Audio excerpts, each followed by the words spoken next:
Most of us, we just take a normal day at work for granted, right? You clock in, you do your job, you go home. But what if that routine gets completely shattered? Shattered by dangers that are so strange you'd think they were made up. Well, we're about to dive into 3 true stories where a totally normal workday ended in a way that was anything but. I mean, just think about that for a second. It's a pretty chilling thought, right? The very place you go every day to make a living could, through some bizarre twist of fate, become the last place you ever see. For the people in the stories we're about to tell, that question wasn't just a thought experiment. It became their terrifying reality. All right, so for our first story, we're heading way out, about 200 miles off the coast of Scotland, back in 1975. And we're going deep, deep underwater. This is where we meet 2 deep-sea divers, a young guy named Roger Baldwin, he was 24, and Peter Holmes, who was 29. These guys were living and working out of this incredible, pressurized habitat right there on the ocean floor. So, how do you even work at these insane depths? Well, these divers would live in this special pressurized environment for weeks at a time. It's a technique called saturation diving. Think of it like this. It's a total marvel of engineering, but it's also a ridiculously high-stakes balancing act. I mean, one wrong move, one tiny miscalculation, and the consequences are absolutely catastrophic.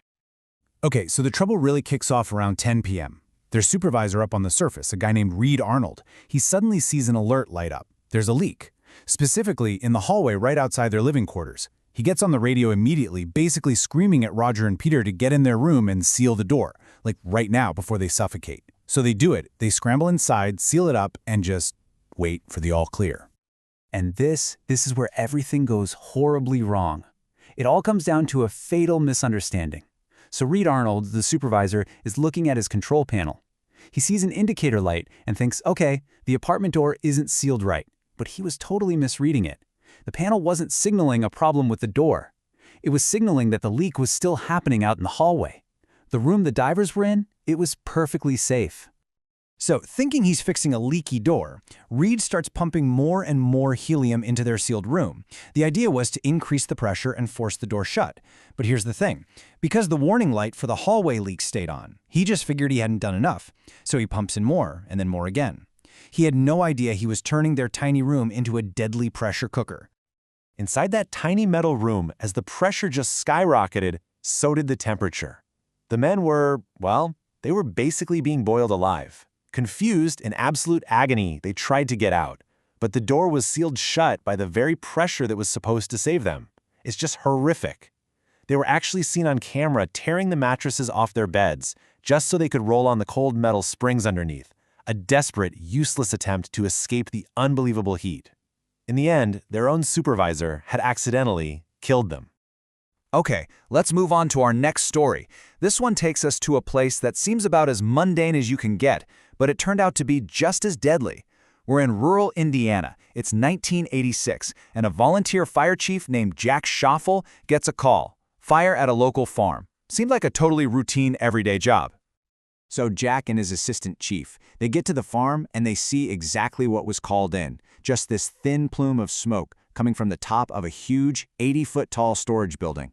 The owner of the farm, a guy named Jeffrey Wolf, was already there waiting for them.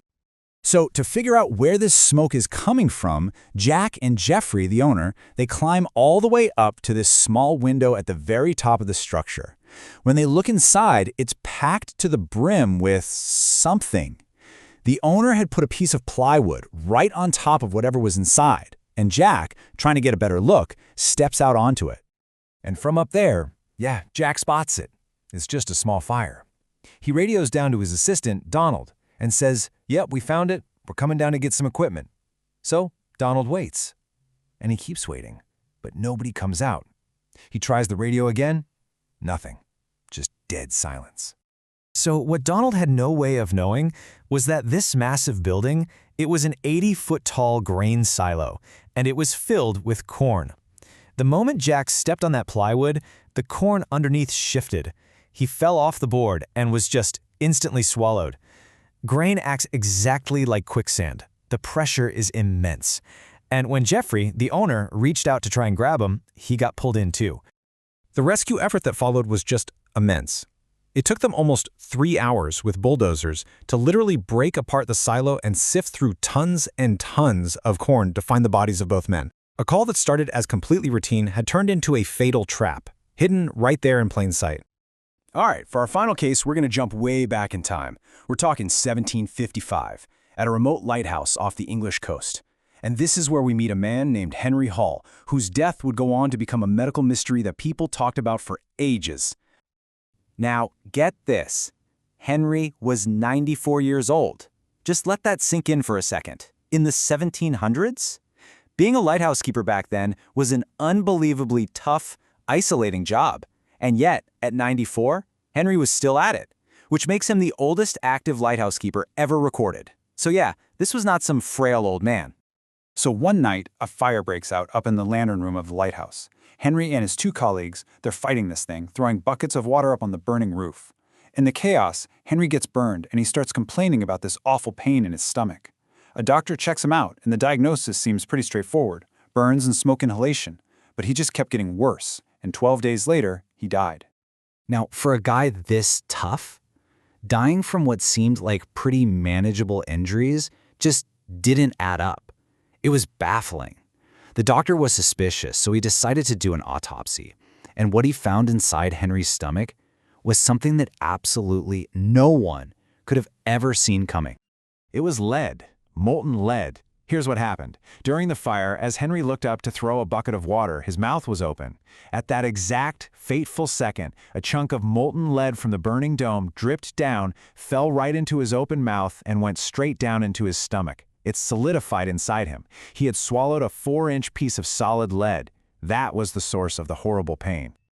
Okay, so there you have it. 3 completely different stories, 3 unbelievably bizarre deaths. But is there a common thread here? Something that connects these awful tragedies? Let's break it down. When you lay it all out like this, a pattern starts to emerge. Look at the divers. They thought the problem was a simple door leak. The fatal reality? Extreme pressurization.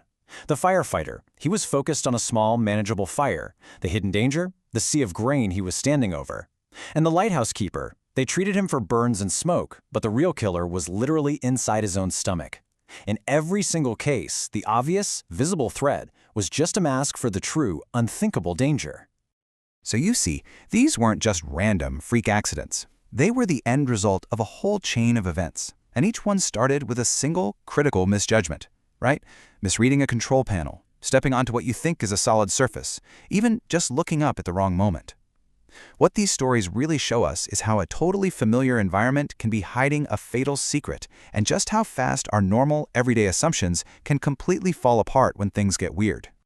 In all of this, it kind of leaves you with one final unsettling question, doesn't it? I mean, yeah, these stories are extreme, for sure, but they're a powerful reminder that the world is just full of hidden physics, of unseen dangers. It really makes you wonder, what risks do we overlook every single day, just hiding right there in plain sight?